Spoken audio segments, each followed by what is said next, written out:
يا حامل القرآن قد خصك الرحمن. کہ سیدہ ام رومان نے جب لوگوں کو بیہودہ گوئی میں مشغول دیکھا، سوچیے اپنے آپ کو رکھ کے دیکھیے کہ آپ ایک ماں ہیں اور آپ کے بچے پر ایک الزام لگ رہا ہے، تو مائیں کیا کرتی ہیں؟ کیا کرتی ہیں مائیں؟ جا کے باہر گلی میں یا دوسرے کے گھر لڑائی ڈال دیتی، تم نے میرے بچے کو یہ کہا کیوں؟ لیکن ام رومان نے کیا کیا؟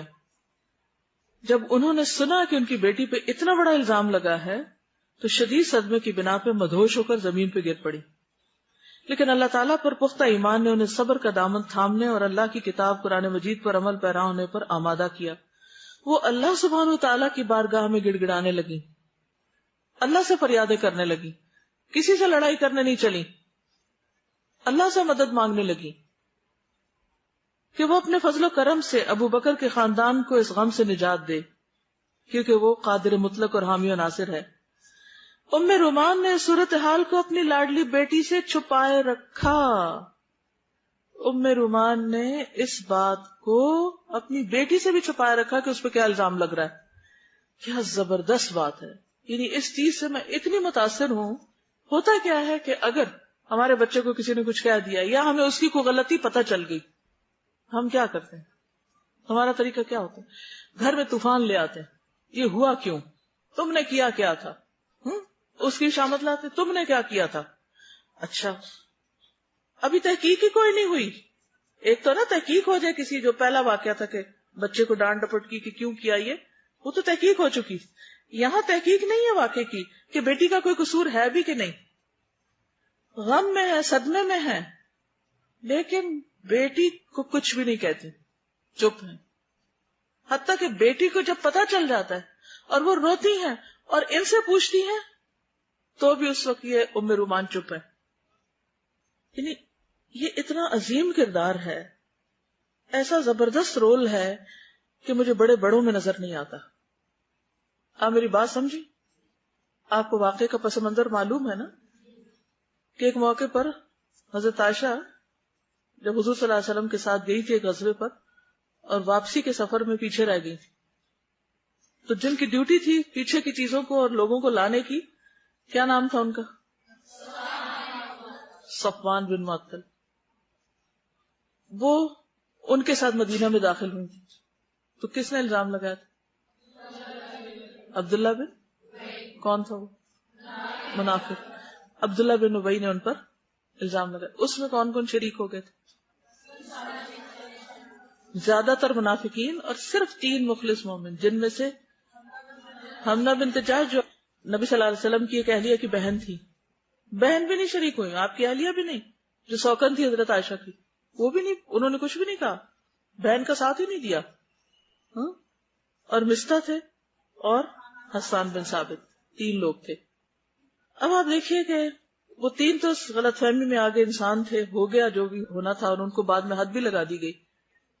لیکن آپ دیکھیے کہ ماں باپ جب اپنی بیٹی کے بارے میں ایسی کوئی بات سنتے ہیں کہ ان کی بیٹی پہ ایسا کوئی الزام لگا دیا گیا، یعنی اسکینڈل بنا دیا گیا، تو چپ رہ سکتے ہیں؟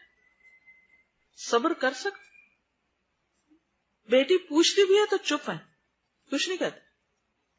کس چیز نے چپ لگائی ہوئی ہے؟ ہمیں چپ کیوں نہیں لگتی؟ ذرا سی بات کسی کی پتہ چلے، چاہے جھوٹی کیوں نہ ہو، فوراً ہمارے پیٹ میں بل پڑنے لگتا ہے، کسی نہ کسی طرح دوسرے تک بس پہنچا کے چھوڑ دیں. تو پتا فلاں کیسا ہے، وہ بڑا اتنا نیک بنا پھرتا ہے، اور دیکھو اس کا حال کیا ہے.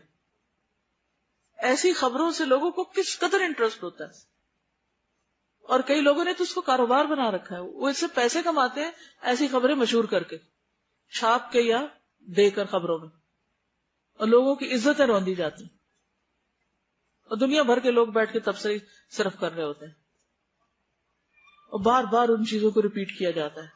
لیکن یہاں پر آپ دیکھیں، خاموش، اللہ عالم، اللہ جانتا ہے، ہم نہیں جانتے. کوئی دفاع نہیں کر رہے بیٹی کا اور کسی اور کو برا بھلا نہیں کہہ رہے. کتنا مضبوط کردار ہے. جو شخص اس قابل ہو جائے کہ اپنے اندر کے جذبات کو روک لے اور اپنے منہ پہ لاک کر دے، اور گھر گھر میں خبریں نشر نہ کرے. بعض اوقات یہ ہوتا ہے کہ میاں میں کوئی برائی ہوتی ہے, بعض اوقات کسی اور میں ہوتی ہے, اب ہم چپ رہ ہی نہیں سکتے. ہر ایک کو جا بتاتے پھر کہتے کسی کو نہ بتانا, حالانکہ وہ 10 لوگوں کو پتا ہوتی ہے بات. اس کی اصلاح کی ضرورت نہیں. بہرحال حضرت عائشہ اس غم میں مبتلا ہوئی, بیمار ہو گئی.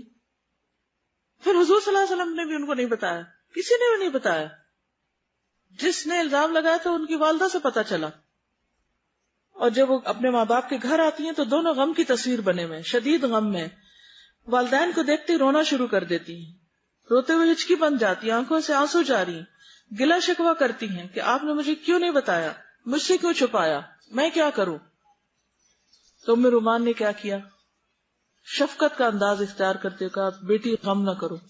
جب کوئی عورت اپنے خاوند کی محبوب نظر ہوتی ہے اور اس کی سوکھنے بھی ہوں تو اکثر و بیشتر اس قسم کی صورتحال سے دو چار ہونا پڑتا ہے. یعنی ایک طرح سے تسلی دے رہی ہیں ان کو. لیکن جو دل اللہ سبحانہ و تعالیٰ کے ساتھ جڑے ہوتے ہیں وہ اللہ کی یاد سے غافل نہیں ہوتے.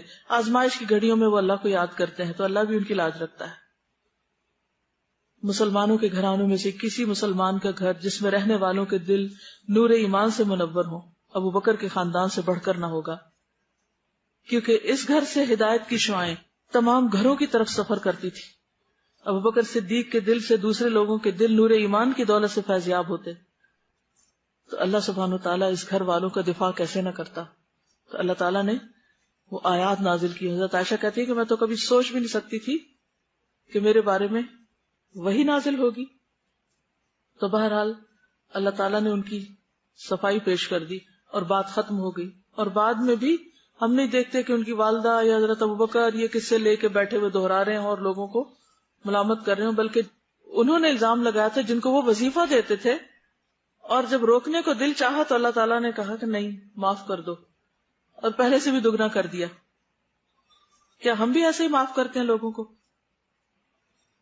اب یہ جو مستہ والا واقعہ ہے نا, تو مستہ کی والدہ سے سن کر آئی تھی تو گھر میں اپنی والدہ سے پوچھا تو انہوں نے بتایا, اس سے پہلے کچھ نہیں بتایا. اس سے پتہ چلتا ہے کہ اتنے بڑے بڑے واقعات بھی ہو جاتے تھے تو اس کو بیٹھ کے گھنٹوں اس پہ بحثیں نہیں کرتے تھے, کیونکہ ان اللہ کرہ لکم ثلاثا قیل وقال واضاعۃ المال وکثرۃ السؤال. اللہ تعالیٰ سخت ناپسند کرتے ہیں کس بات کو؟ قیل و قال کو, بحث مباحثے, ہی سیڈ شی سیڈ, اس کی تبصرے باتیں, اور مال ضائع کرنے کو. اور ہمارے یہاں کیا ہوتا ہے, شادیوں میں مال خوب ضائع کرتے ہیں. اور کثرت السؤال, بہت زیادہ سوال کرنے کو, چھوٹی چھوٹی بات پہ کثرت سوال ہوتی ہے, بحث ہوتی ہے. یہ ہماری زندگی. اور یہاں آپ دیکھتے ہیں پریکٹیکل لائف, ہر چیز کو ایک نیچرل وے میں لے رہے ہیں. یعنی یہ ایک اہم نقطہ اگر آج کی مجلس سے جو بھی آپ نے سیکھا, لیکن ایک یہ نقطہ اٹھ کے اپنے ساتھ لے کے جائیں تو بڑا ہی بھلا ہوگا آپ کا بھی اور سب کا, کہ جب کوئی تکلیف آئے تو بندوں کے آگے رونے سے پہلے اللہ کے آگے رونا شروع کریں, اللہ سے مدد مانگے اور صبر سے کام لیں. ہم کیا کرتے ہیں, بندوں کو فوراً بتاتے ہیں, پھر کسی کو بلیم کرتے ہیں, کسی پہ الزام تراشی کرتے ہیں, اور وہ معاملہ بگڑ کے کہیں سے کہیں چلا جاتا ہے, سیدھا ہونے کا نام نہیں لیتا. اب یہاں پر جب انہوں نے بیٹی کو بھی سمجھایا کہ اللہ لاج رکھے گا, خود بھی اللہ سے مدد مانگتی رہی, بیٹی کو بھی اللہ ہی کے حوالے کیا, اور اللہ نے کیسی آیات اتاری, کیسا دفاع کیا. ہم چونکہ اللہ کو پکارتے نہیں تو پھر دفاع بھی کہاں سے ہو, بندوں کے اوپر تکیہ رکھتے ہیں تو پھر وہ تو چھوڑ دیتے ہیں.